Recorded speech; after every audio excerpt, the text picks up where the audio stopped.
Hello and welcome to Whisky.com, where fine spirits meet. Today I have someone next to my cask, and you're Gregg Glass, 20 years of experience within the whiskey industry, 3 years at White & McKay now. You're master blender for Jura and White & McKay, and whiskey maker.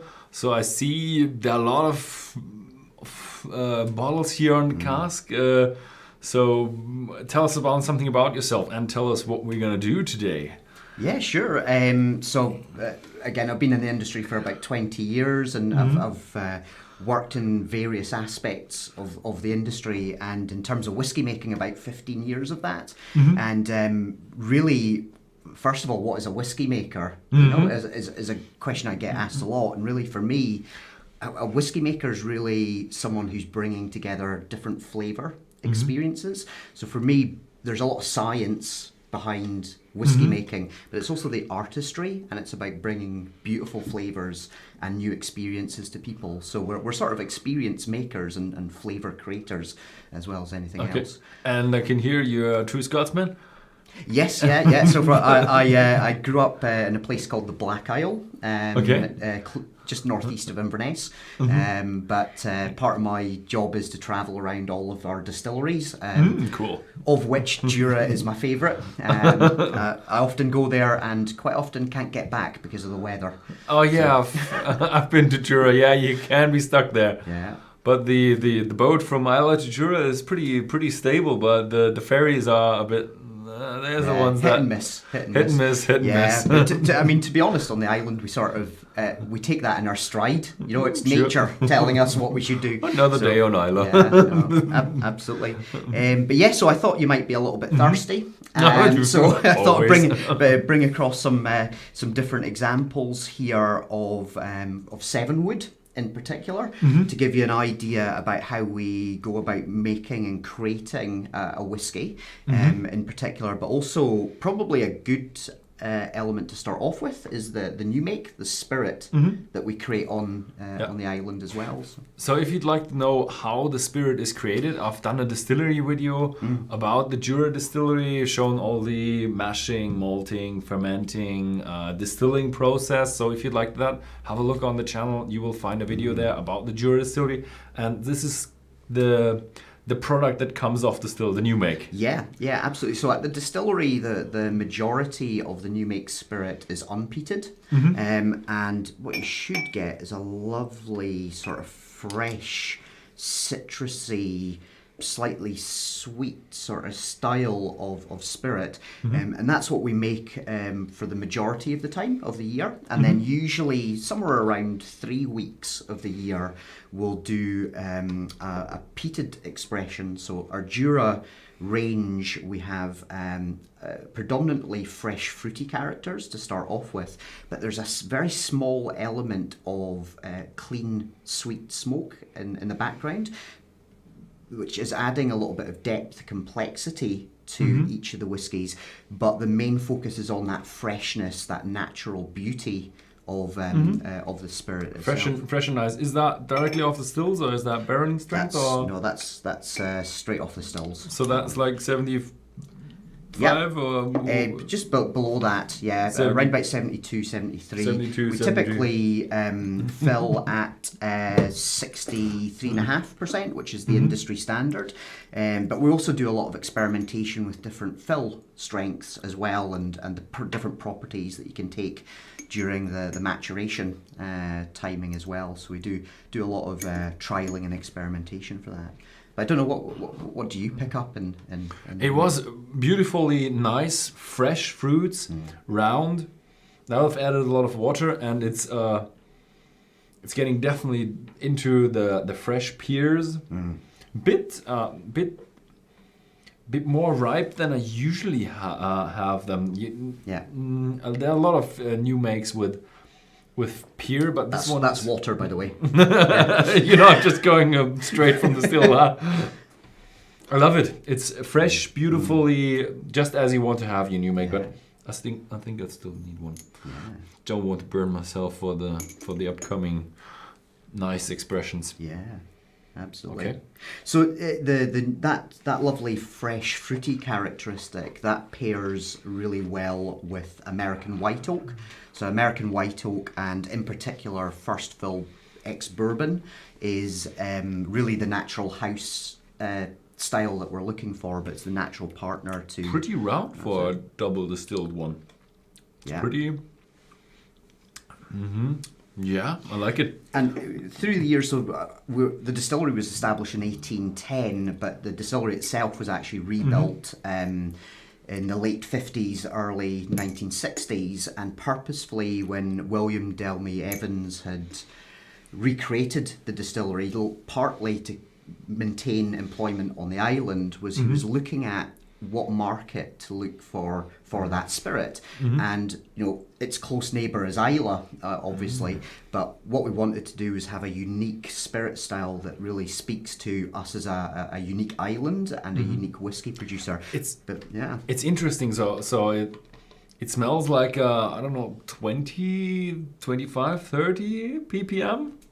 For that, it varies. It varies. Yeah, but what comes out really heavily here is it's a malty one. You do have a lot of smoke. Smoke is the dominant character here, but it comes out a good amount of maltiness. You really do realize that's a single malt. And even for that small amount of peated spirit that we make, there's still that natural beauty that's there, that freshness, that there is a bit of fruitiness. There is a fruitiness as well.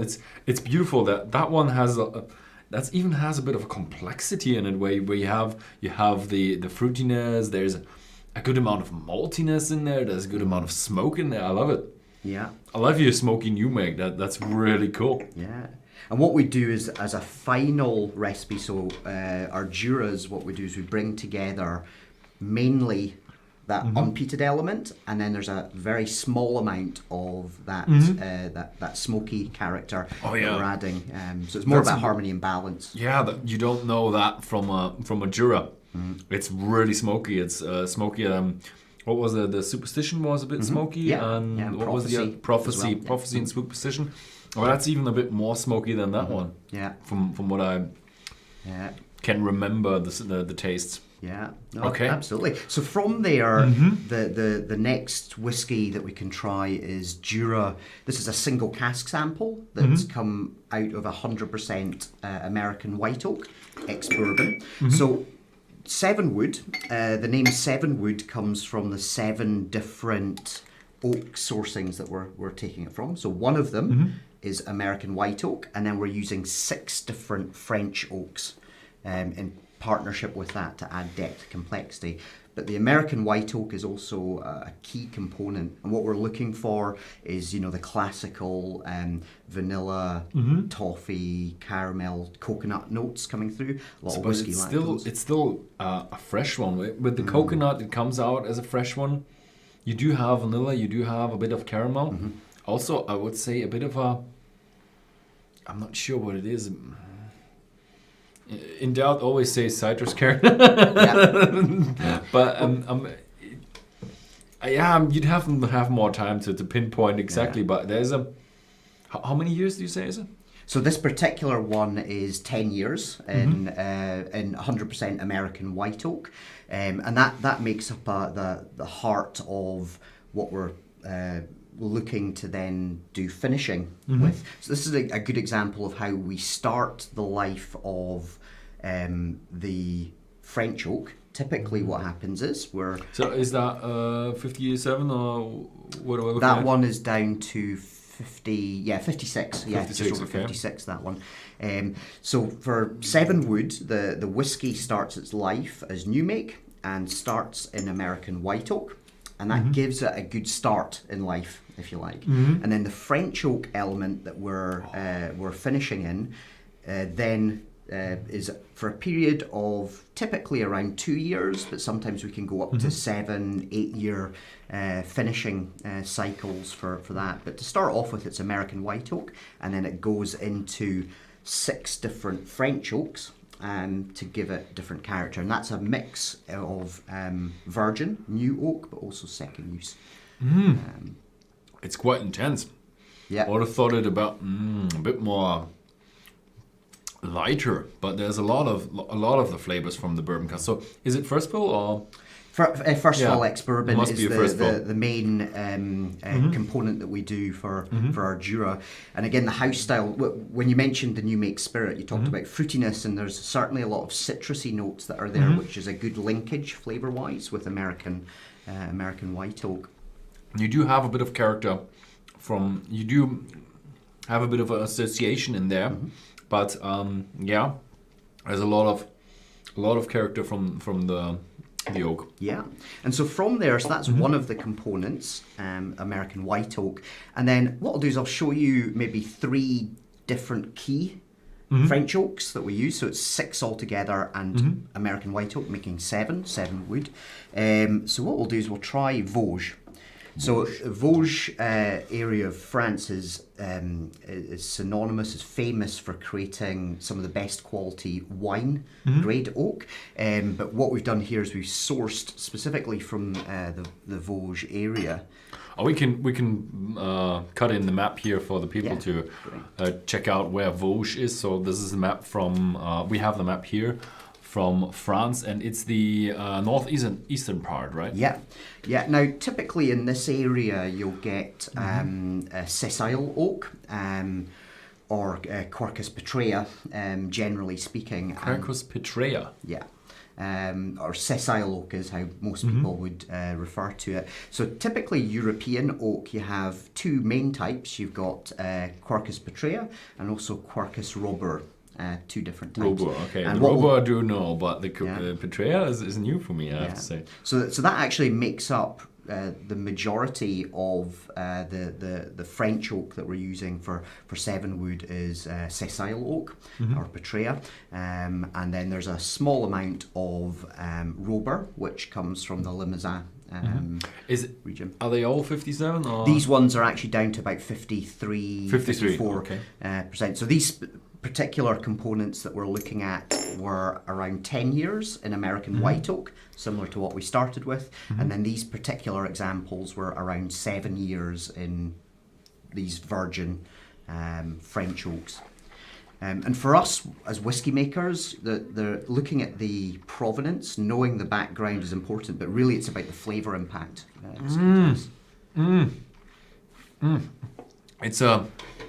It's what, I love it. There's a lot of chocolate, spiciness, a little bit of coffee in there, but it's still, you do still get a lot of the coconut as well. Yeah, I love it. It's like do you know one of these? What's these chocolates called? Forgot that it's a chocolate with coconut in it, and I forgot the name. No, but it's like, it's lovely. It's a.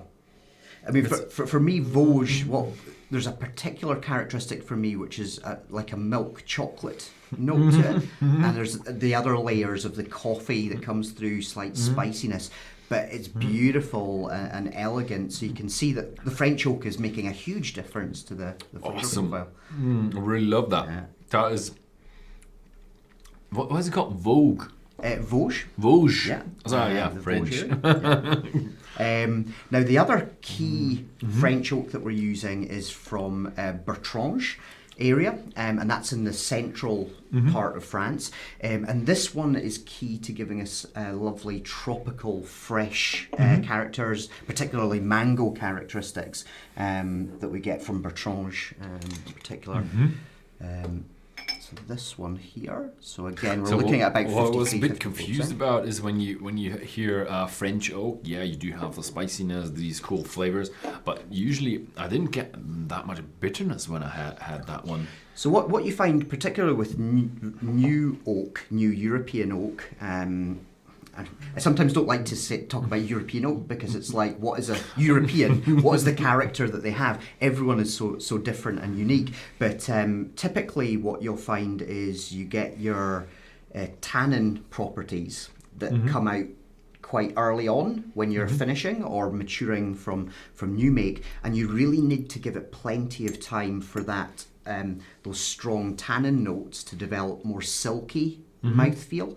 So when, for Seven Wood, in the development, this has been well over 10 years of actually refinement in terms of the recipe itself, but also monitoring these French oaks and seeing when is the best time to take these with the variables. So is that all virgin oak casks?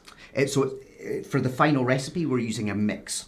So there'll be a proportion that will have virgin or new wood in there, but there'll also be second use, so it's only had Jura in it before. Now that allows us more tools in our blending kit, if you like, to be able to balance out the recipe, because it's not all about just one-dimensional oakiness, it's about balance and harmony. This is this is really fruity, but you sure that's 53? Yeah. Or maybe you just filled the glass in with a bit more. Yeah. I didn't get. No, I like it, but that even reminds me a bit. That goes into the direction of let's say a long-aged first fill or second fill American oak, because it's just a very fruity one. One of the key characters that I get in Seven Wood is a lovely peach note, and this is one of the French oaks that we it's tropical. Depending on it's again the American oak and then the other ones, because you think about, is that coconut now coming from the what was it, the Bertrange, yeah, or is that coming from the new one, the mango and the peaches are definitely new. Yeah. So Absolutely. yeah, mango, peaches, apricot, yeah, they all. It's a bunch of a fruitcake that is really a fresh one. Yeah. So those are the two, I would say, are the key components in the French oak that we're using, Vosges and Bertrange. Oh, that's lovely. But I think next one we should go to is from Limousin, just to give you an idea of the contrast, the differences, because here we're also looking at different type of oak. So we're looking at Quercus robur versus the sessile oak that we've done for the rest of those. So let me see if I can find this one. Here we go. So Limousin oak is famous for use in the cognac industry, and what you find is that it's got a more weighty character to it. There's more allegitannins that are within the oak itself, so you get a sort of stronger. Sorry, I started with me. Let's go here. There we are. Fantastic. Limousin oak. Yeah, you do know the Limousin oak. It's quite famous. I think it's because of the cognac. Yeah. So also much deeper and much darker. You can actually see that I've got a couple of examples. These are from Vosges and Limousin, and we can actually see there on the left-hand side is our Vosges oak, and you can see that the grains are quite tight, so it's slow grown. And on the right-hand side there, this is a piece from a Limousin cask, and you can see that we're sourcing wider grained oak. Within there now, different. When you say wider grain, that's the rings further apart, so it's a faster growing one. Correct. Yeah, typically faster growing. So is that because of the surrounding the terrain, or is that because of water, or how do you? There's a lot of debate about all of these things, but typically what you'll find is your Quercus robur likes richer soils and often more moist soils, whereas your sessile oak can actually grow in maybe what would be classed as more harsh conditions. But there are always parcels of trees that are in different areas. Also, people talk about hybridization a lot. But then Limousin would be a bit cheaper than the Vosges. Not necessarily. Not necessarily. Not I thought necessarily. always like the growth of the tree, the speed of the growth is proportional to the price. There is some truth to that. So when you get to French oak versus American oak, for example, so American oak has a higher what we call tylosis level, which is essentially like the glue that holds everything together in the wood. Now your yield that you will get from American oak will be about double the yield than you'll get from French oak.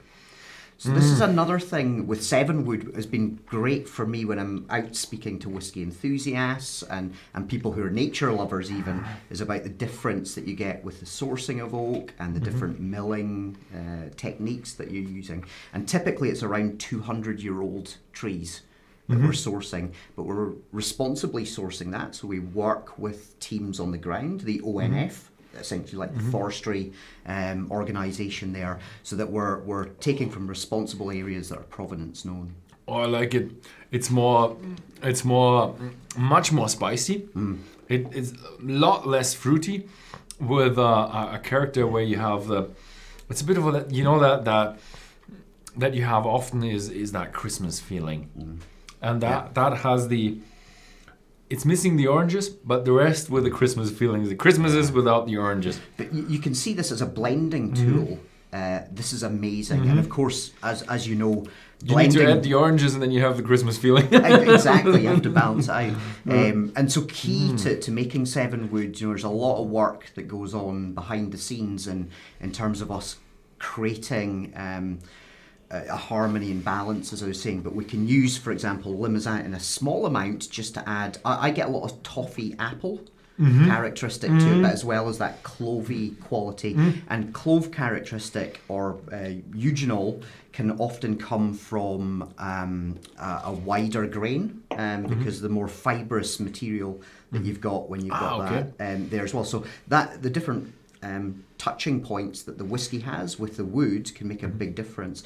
And a lot of people ask what proportion is flavour from that. 60, 80%, depends on the individual cask. Sometimes the influence is 10%, sometimes 95%. Now that you said cloves, it's definitely the cloves, and it's the spiciness. I will even describe a bit of the cinnamon. Maybe that's a bit comes from, also it has the apple, but I would say one of these bit of more red apple, one of the really ripe apples that you... with I don't know, a little bit of cinnamon in it. Apple cinnamon, isn't that like the recipe for pancakes or something like? Absolutely, like apple cinnamon. That reminds me of these except for the sweetness. It's missing the sweetness. The sweetness is very, very, very subtle. Yeah, we'll get to tasting Seven Wood in a moment, but for me, it's like almost walking into a patisserie. You get this beautiful smells of like apricot and peach, and then fresh baked bread. That fresh baked bread you get a lot from the gently toasted casks. So I mentioned the trees themselves are about 200 years old, but that's just a starting point. After they're taken from the forest, we then mill them, we cut them, and then we allow the oak to air season for around 2 to 3 years. 2 to 3 years. So that the purpose of that is you want to dry down to a moisture rate to allow you to make the cask. But more importantly, we talk about in the industry about seasoning the wood. I like to talk about maturing the wood, like maturing. Okay. It's not just about the moisture level, it's also about developing the flavours within the wood itself to bring out different properties. Yep. So we then toast it, char it, all these things can allow you to play different tunes to be able to create an interesting whiskey. Yeah, I've heard from the Americans, the American Standard Barrel production, which is kind of a mass production. They have different standards. You have the 6 month and the 9 month, and they said you're taking out the bitterness from that. Is that also true that with the what was it, Quercus Robo?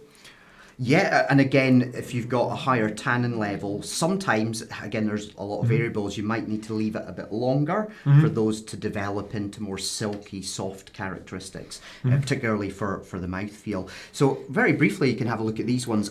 Allier, within that, for me, it's mainly the pineapple notes. There's a bit of licorice. For me that comes through with that one. So these other French oak types, these are also in the recipe to add a bit of depth and balance. And the way that Seven Wood was developed, again, over many, many years, is we started with 2, 3, 4 components, and then we sort of built upon that until we actually ended up having 7 different woods altogether.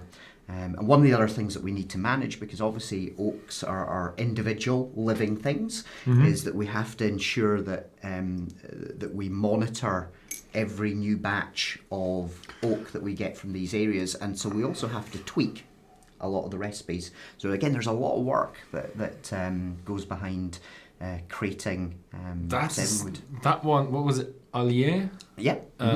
Is a really strange one. It's the one where you want to say, oh yeah, it's a fruity one. Oh no, wait, it's a spicy one. Oh no, wait, it's a fruity one. Yeah. That's cool. That's cool. And then but it has a really strange taste to it. Yeah, and again, we can use each of these unique wood types to be able just to balance out the recipe. Again, Vosges Bertrange are the key from a flavour point of view, but the Limousin adds balance as well, a little bit more weight. Allier gives a bit more freshness, toffee, tropical fruit as well. And then we have also Tronchet or Tronquet, and that is more akin to your heavier spicing notes and ginger cake qualities that come from that particular one. And then, This one is intriguing. I always wanted to know that.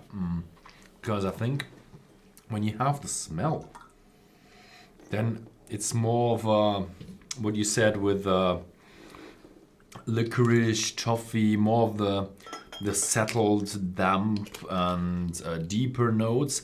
When you have the taste, you do have a bit of that as well. But the freshness, the pineapple, the freshness doesn't come for me through the smell, but the taste does have it. Do you know some whiskeys are like day and night from the smell to the flavor, and some of them are like, okay, that exactly the same. Yeah.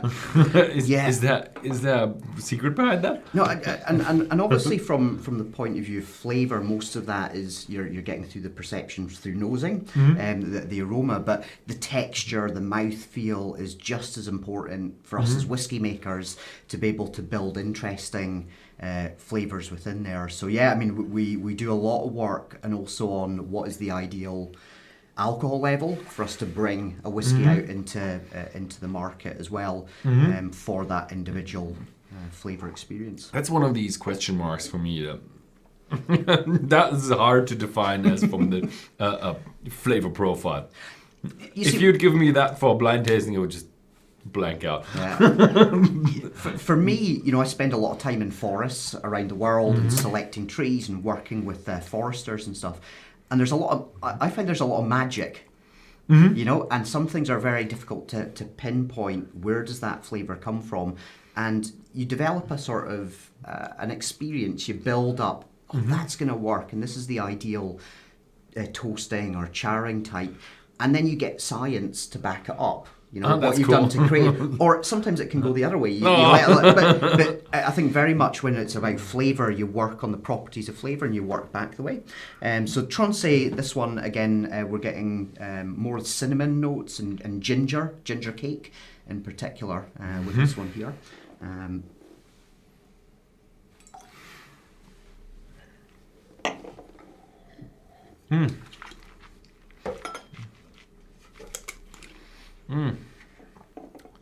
It's strange to say that when you take out when you talk about French oak, and then you take out your stamp and you just go bitter, spicy. But when you try them, you realize the Allier, that was totally contrast to what you typically think of a French oak. When you have the Limousin, okay, that's take out the stamp. It has a bit of bitterness and a lot of spiciness in it.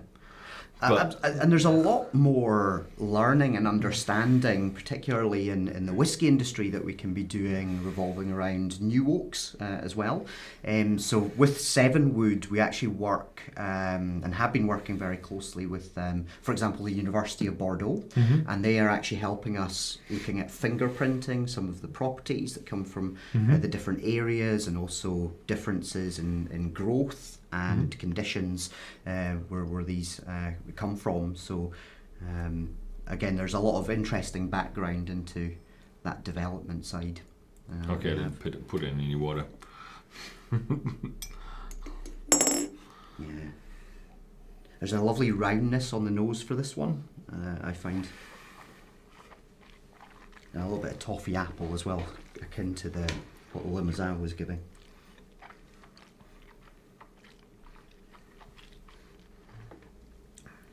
Oh yeah, that's a Christmas one again. Yeah. Yeah, cinnamon. Love it. Yeah. Toffee apple. And then the sixth French oak that we have is from Juppy, again in the central region of France. But here we're now starting to go back to the sort of more aromatic qualities. So I get a little bit more characteristics of things like almonds that come through in this next one.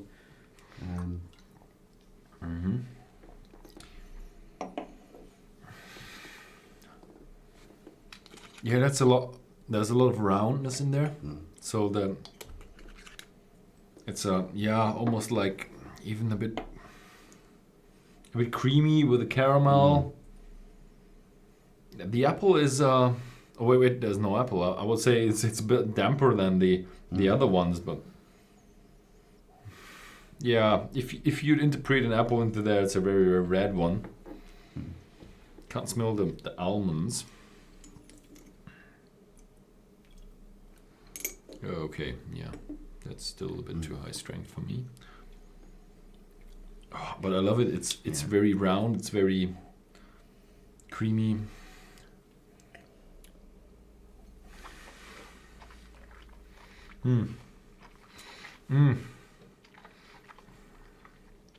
When you talk about mouthfeel, that is a silky smooth one. That is a silky smooth one.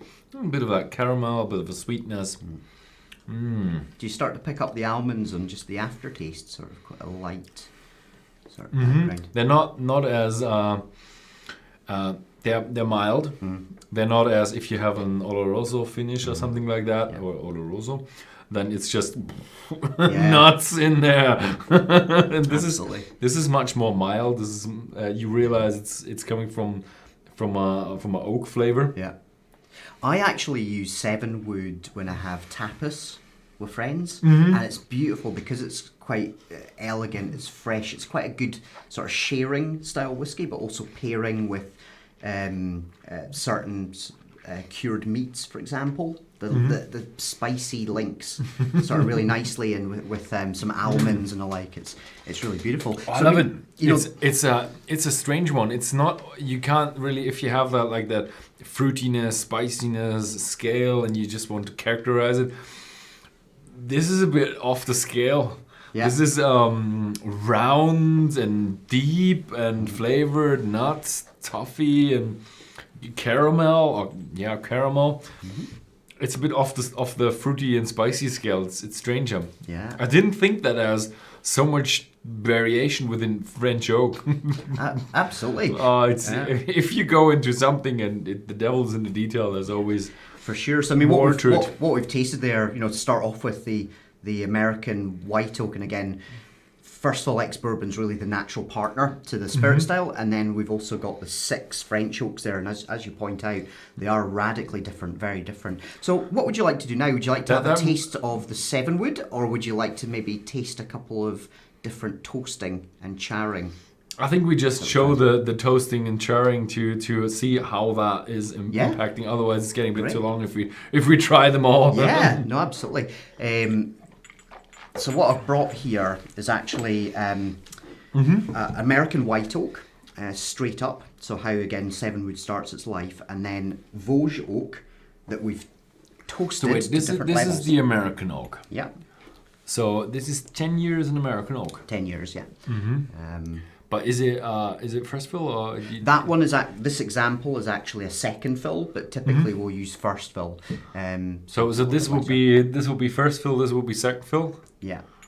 There is a slight difference. Yeah. And also it depends on the individual bourbon producer that we're using as well when we're selecting the casks. So obviously every cask is different, but this is like the typical one. Yeah, they'll give you an example there. Okay. And then that same whiskey that's been put into a medium toast a heavy toasted Vosges cask, and then I've even done one with a char on it. Now, So when you say medium toast, is that now fully done virgin oak medium toast, or so this is how much you get out of a medium toast? Okay. and it varies depending on the cooperage that you use, the sourcing. So when we talk about a medium or medium plus toast, we can be looking at around 220 up to about 250 degrees Celsius. And the time also changes. So when you're balancing out temperature, time, and also method as well. So are you directly firing a natural traditional toast, or are you using, for example, infrared, or are you using gas? Microwave And all these things. There's a lot of different, again, tools and that we can use as whiskey makers. So is that comparable to American medium toast, or are the British standards and American different? There are differences. I think we'll see if we've got some more glasses, or will we? I think we have two glasses for brilliant. for the 7 Wood, but and heavy toast is like the maximum you can get out of the wood. Now, again, a lot of variables, but yeah, generally speaking, what you find is there's an intensity of flavour as you heat the wood up, and then you get to a point where you're then charring the wood, and dependent on the char level, sometimes what you find is it brings out more flavour, but at a point it may actually bring you less colour and less flavour. So this one I've actually charred quite heavily, just to show you, an extreme of what happens, and it can actually go a lot lighter and even less flavour. Is there a difference between number 1, number 2 alligator char, or? Yeah, so generally speaking, there's 4 different levels in America that are used, but people are experimenting a lot more. For example, we with Jura, we have even started looking at toasted American oak versus charred American oak as well, and you can play a lot of different tunes again. But the charring, you turn the wood into charcoal, as it's charred coal. And the charcoal is actually a filter, so wouldn't that suggest if you use a charred barrel or cask that you would take out some of the... So if you'd fill the heavy into a recasket into a charred, you would go down with the color? Yeah. You've actually hit the nail on the head, as we say. You've described it perfectly, which links back to 7 Wood, because we start the life of Jura the best possible way, American white oak charred casks. So you've got a beautiful upbringing. Okay. You've created lovely, soft, elegant, sweet characters, and then, if you like, the French oak is adding a refinement, balance of all these flavors. So first you take out with the char, you filter out the unwanted alcoholic flavors, and then you take your flavor profile and add them all to the American oak, and then you blend them all together. Okay, I'm really excited now about how that turned out. Yeah, excellent. Yeah, we'll have a taste of. So this is the finished product? Yeah. You can get it on the market. It should be out there in a lot of countries. Just have a look around. And it's called the 7 Wood. And they are all of the ingredients we tried mixed into what you found out to be the perfect recipe there. Yeah, and it was built up over many, many years of experimentation. So the casks, again, well over 10 years ago, as finishing casks, it was a trial and experiment, and then we... these are the ones. We have so many glasses on the cask. And so, what did he go for drinking strength? So 42% we found in the development works really well. So there's a vibrancy, a freshness that's there, and then I'll let you describe what it tastes like. Okay, so just let me recap that. We have 95% of this stuff in here, 5% of this stuff, matured in the 10 years in the American oak, and then your mixture and conglomeration of all the other 6 woods, okay? So really, if you like to simplify, we've got basically 3 different components. We've got American white oak that's been in American oak all its life, That's one ingredient. The second ingredient is started in American oak and then gets finished for many years in the different French oaks, the 6 different French oaks. And then we also add in a small amount, just a dash of peated mature Jura that's been an American white oak. So that element is peated. Now that is actually, it's a very small amount of the recipe. What we're doing is we're using that peated element almost like a seasoning or salt and pepper when you're cooking a dish. What you don't want to do is taste the salt or the pepper individually. What you want is for that to help to enhance the beauty of the dish, the recipe that you're creating. And that's exactly what we do throughout our range. And Jura is, there is an element of that small, that delicate sweet smoke character in the background, but it's mainly led by, the natural fruitiness and sweetness and citrus notes that come from the distillate that we make.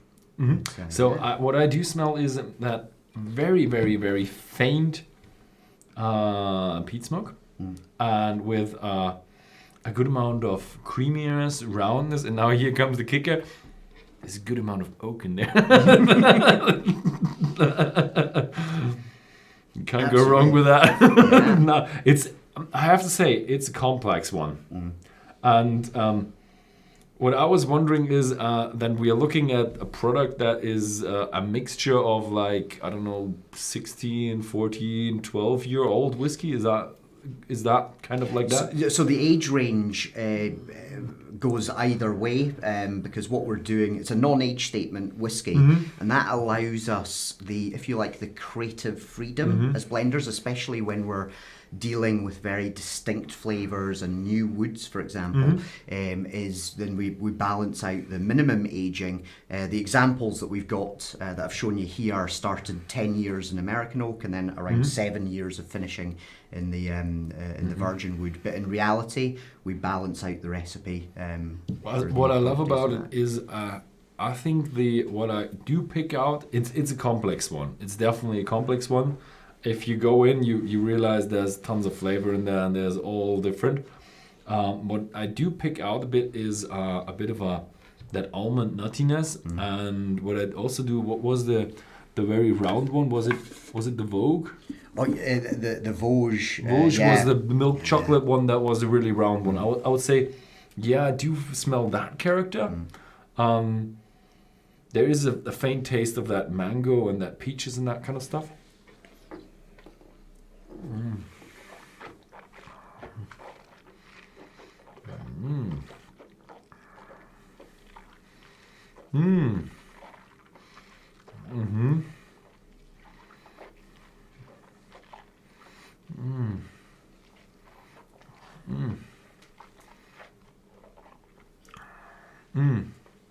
The mouthfeel when you have it in your mouth is awesome. It's just silky smooth, round, and that kind of stuff.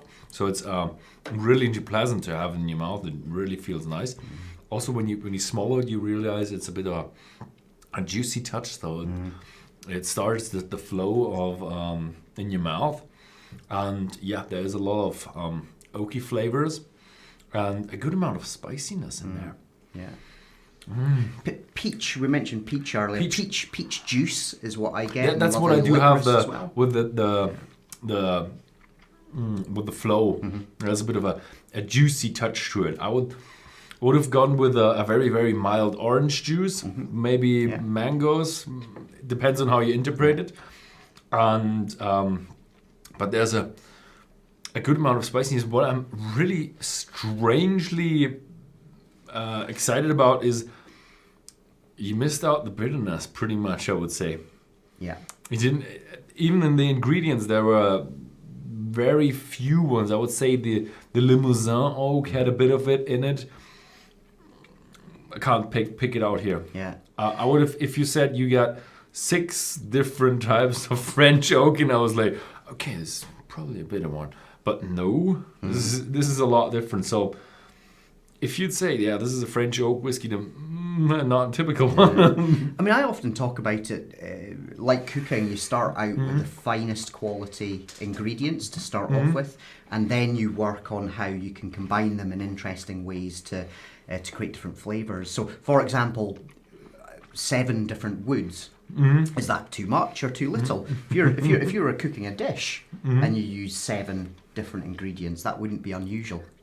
Sure. You know, so it's actually about how you build up the layers of flavor, texture, and all of these things. And sometimes we use single oak types, and sometimes multiples to build in those flavors. I have to say, yeah, well done. It's a really nice whiskey.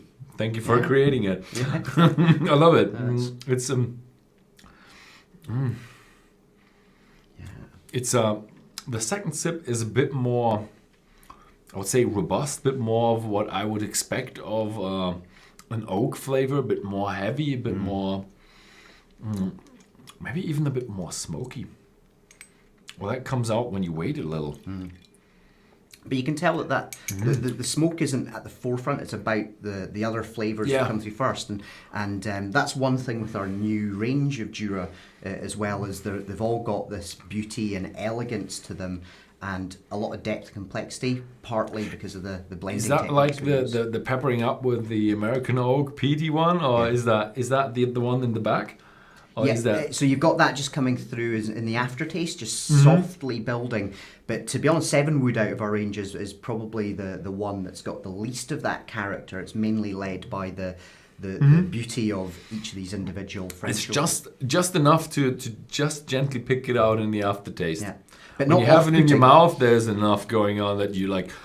No smoke going on. Let's just focus on all that complexity in your mouth. Yeah, I mean, for me, both as a whiskey maker but also a whiskey enthusiast, what I really like about Jura, the range, and also 7 Wood, is that you can take from it what you come in. So you know, if you've got a really good refined palate, you can then pick out some of these unique flavours, that some of which are not in any other whiskey within Scotch, but at the same time you can appreciate it for its versatility, its freshness, and alike, as well as drilling down into sort of the complexities. It's one of these. I have one saying for the whiskies that are more of a journey through a whiskey.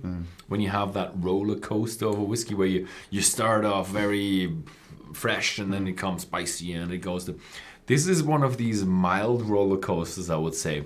You don't have the extreme here, extreme there, and then roller coaster ride. But it's going from one direction into another. It's beautiful.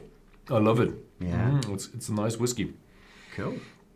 Okay, so this was like you said is a deconstruction tasting. I think we did it the other way around. We constructed we built it up, which is exactly how we came to 7. I think it took you a bit longer, didn't it? Yeah, slightly. Slightly. Okay. Absolutely. A few grey hairs. Okay, so do you have anything else to add? Or? No, not really, but thank you for having me on and being able to sort of share with yourself and also your fans out there in Germany and throughout the world. So it's great to it was a lovely video. I didn't do such a thorough deconstruction video yet. It's lovely to see where it comes from. So yeah, thank you very much out there for watching this video. If you live in Germany, the whiskey is available at Whisky.de inside the shop. Have a look at it if that might be one whiskey for you. For all of you other guys out there internationally, have a look around. The whiskey Jura is pretty much internationally available. There might be a liquor store near you that also has this beautiful Jura 7 Wood whiskey.